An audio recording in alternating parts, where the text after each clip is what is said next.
It's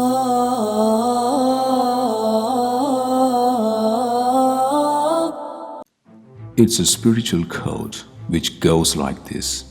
In the evening, do not expect the morning, and in the morning, do not expect the evening, which means that you should expect your death every day. These words are usually quoted to frighten us to death. In fact, is death that scary? Aren't we supposed to only keep it in mind instead of fearing it? I have seen for myself a number of patients who went into a deep depression due to fear of death. Even those who claim to be God's friends are challenged by the Quran to wish for death. The reason why death is not to be longed for is that it spoils the beauty of this life, and we end up being careless in our lives.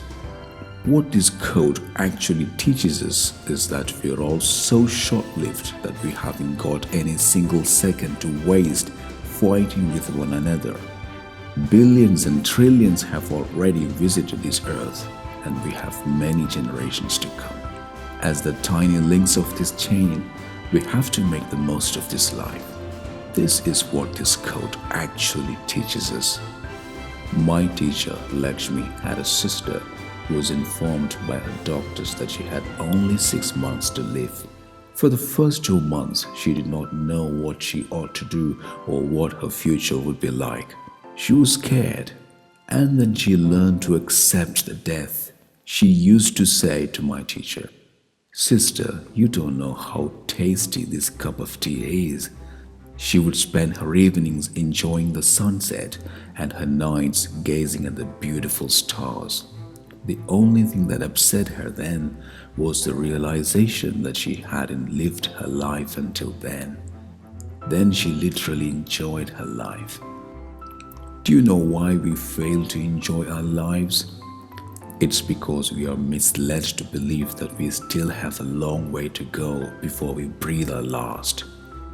If your wife is sure to die tomorrow, how would you both treat each other? If you're sure to die tomorrow, would you be sparing even a millisecond having a row with your neighbors? If you believe in the certainty of death instead of fearing it, each moment of your life is going to be unbelievably beautiful.